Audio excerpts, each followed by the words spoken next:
La presidenta provisional interina, Delcy Rodríguez, ha anunciado una amnistía general para los presos políticos y el cierre de la cárcel de la Helicoide.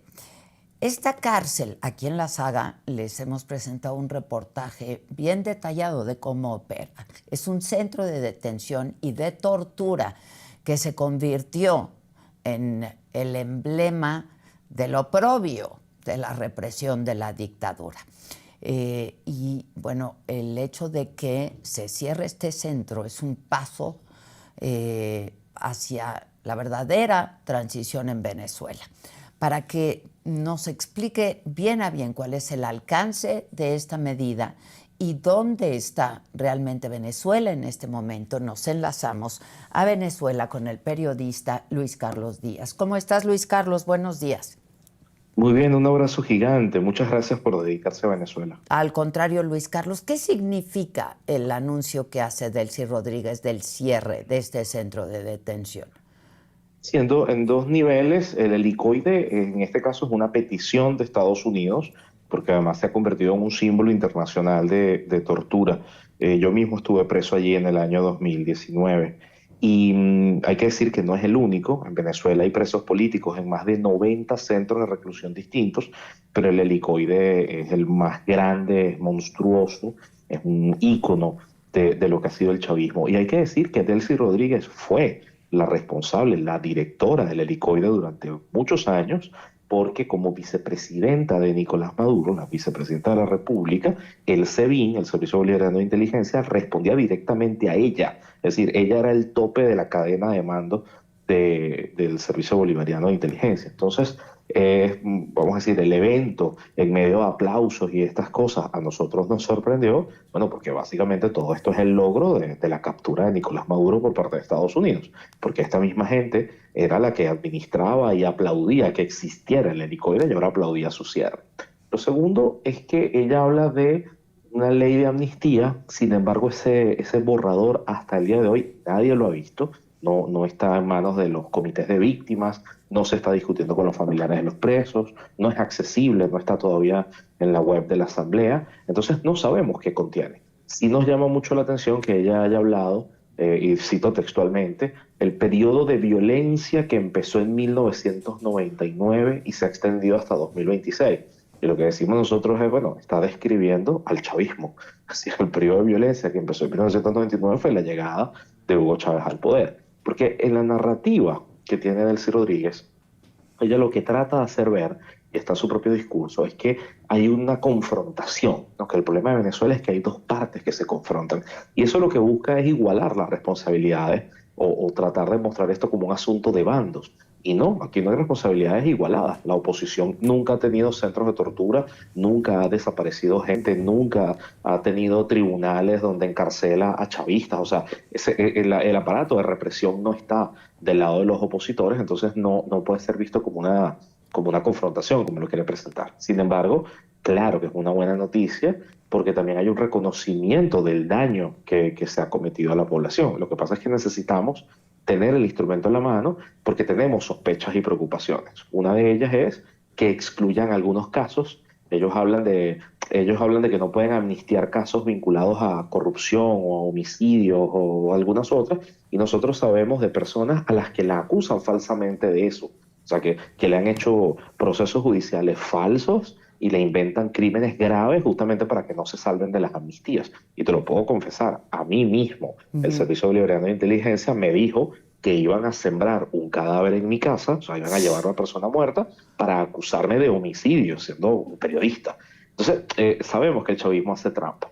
Y lo segundo es la posibilidad de que se amnistíen ellos mismos, es decir, que tratando de olvidar, tratando de perdonar ampliamente, no olviden o perdonen lo que acusaron ellos a las víctimas, sino que traten de que quede atrás, bueno, las torturas y todo lo que han hecho. Eso sería una trampa, esperemos que no ocurra, pero por eso es que hay mucha expectativa con lo que ha pasado.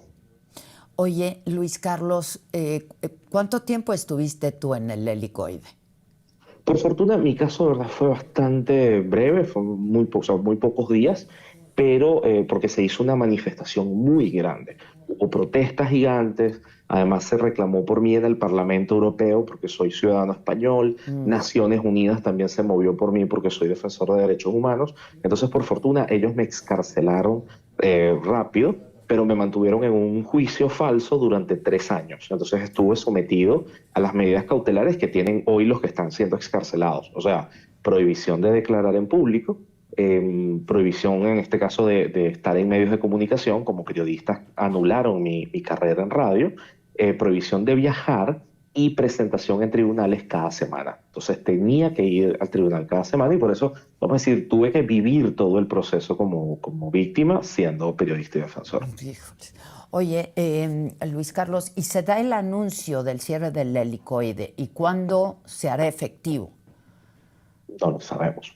No lo sabemos. Durante el fin de semana salió Javier Tarazona, que era el último defensor de derechos humanos que quedaba en prisión, de casi una decena. Javier estaba preso desde el 2021, pero hasta ahora no ha salido. La mayoría de los presos del helicoide no han salido. Calculamos que son más de 100, ciento y tantos. Ahí están amigos míos personales como Jesús Armas. Jesús Armas fue, por ejemplo, el que se encargó en buena medida de compilar las actas de votación del Distrito Capital de Caracas en las elecciones del 28 de julio. Y pues solamente por eso, o sea, ser el activista que compiló actas electorales, bueno, tiene ya más de un año preso allí en el Licoide. Está Perkins Rocha, que es el abogado de María Corina Machado. Está Catalina Ramos, es, vamos a decir, la encargada de formación del partido de María Corina Machado. Catalina Ramos es una profesora de biología de la universidad, con toda su carrera hecha en la Universidad Simón Bolívar, y tiene ahí más de un año presa en el helicoide. Entonces, toda esta gente no la hemos visto salir. Creemos que hay que seguir presionando, sobre todo para que no los muevan a otra cárcel para cerrar falsamente el helicoide. Claro, O sea, como que claro. cerramos el helicoide, pero los presos ahora van a estar regados en distintos centros de reclusión. O sea, tiene que ser una liberación de todos los que están allí. A propósito de falsedades, ¿cómo va en general la liberación de presos políticos, Luis? Hasta ahora se calculan 345 excarcelados desde el 8 de enero. Esto es muy preocupante porque Delcy Rodríguez hace 2 semanas dijo que eran más de 600 personas. Justo. La cifra no ha sido corroborada por nadie en ningún espacio. Y Diosdado Cabello, que es aún más mentiroso, dijo que eran 800 personas. Las ONGs y los familiares y los comités de víctimas han contado menos de 350 hasta este momento. Si hubiese otro tipo de liberaciones, pues la gente lo sabría, lo diría. Sí, claro. Entonces, esto es una cifra que es, vamos a decir, un logro, porque cada persona que rescatamos, que le arrebatamos al poder es una victoria, pero ha sido a cuentagotas y son más de 1.000 presos políticos. De hecho, estamos viviendo un fenómeno en el que cada día aparecen nuevas familias reportando casos que no se sabían. Esto incluye, por cierto, mexicanos. Acaban de avisar hace pocos días, el 29 de enero, de 2 pilotos de Sonora, 2 pilotos mexicanos que tenían o tienen todavía 6 años presos en Venezuela sin presentación en tribunales, sin juicio, sin condena, y están en el estado Falcón.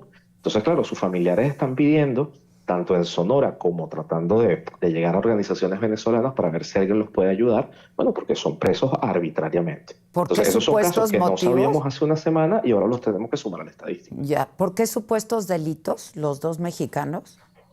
No, ellos son pilotos y no Piloto. tenemos mayor información Ya. de a qué caso los están vinculando. Y con eso también hay que tener cuidado, porque a veces el chavismo, en su diplomacia, le dice a otros países, bueno, que pueden ser crímenes comunes, que están incursos en investigaciones. Y claro, varios países saben que tienen ciudadanos que están metidos en cosas en otros países, pero Venezuela no tiene un sistema judicial independiente ni autónomo. Y como te digo, en 6 años no han tenido ni siquiera juicio, entonces tienen que ser excarcelados. Y si acaso cometieron algún delito, pues se revisará cuando haya un sistema de justicia real, pero en este momento eso es tortura, eso es una monstruosidad. Esos dos se suman a los otros 3 que ya se sabían, los hermanos Orellana y otra persona más que fueron detenidos en octubre del año pasado y que están en Caracas. Entonces, esto compete a más allá de los venezolanos. Portugal se ha movido y liberó a 2 personas en la última semana, por fortuna, y España sigue esperando que liberen porque quedan más de una docena de españoles todavía en prisión. Oye, Luisa, casi un mes, ahora que hacías mención del día 8, casi un mes de distancia, ¿cómo has visto pues este papel provisional de Delcy Rodríguez como presidenta interina? ¿Y cuál es el ambiente entre los venezolanos? Es increíble, acá tenemos una frase que decimos que Delcy no manda, Delcy obedece. Ujú. Delcy está siguiendo las instrucciones que le da Marco Rubio y Donald Trump, y esto implicó, por ejemplo, este cambio petrolero tan importante que básicamente fue echar a la basura buena parte de las medidas de Hugo Chávez que provocaron la quiebra del aparato petrolero en Venezuela. Y no solamente ha sido lo económico, que ella misma anuncie que va a cerrar el helicoide, no es porque de pronto vio la Sí, luz claro, y claro. descubrió la bondad en su corazón, es que está presionada. Y la gente lo agradece, la gente lo felicita. Todavía se habla de la captura de Maduro, bueno, como es uno de los hitos más importantes de nuestra historia, y que esté preso es algo que a mucha gente le alegra, le satisface. Pero una cosa es que haya caído el dictador y otra cosa es que caiga la La dictadura. Entonces dictadura, se claro. entiende que es un proceso todavía con el aparato represivo intacto, con los tribunales intactos, todavía hay censura en medios de comunicación.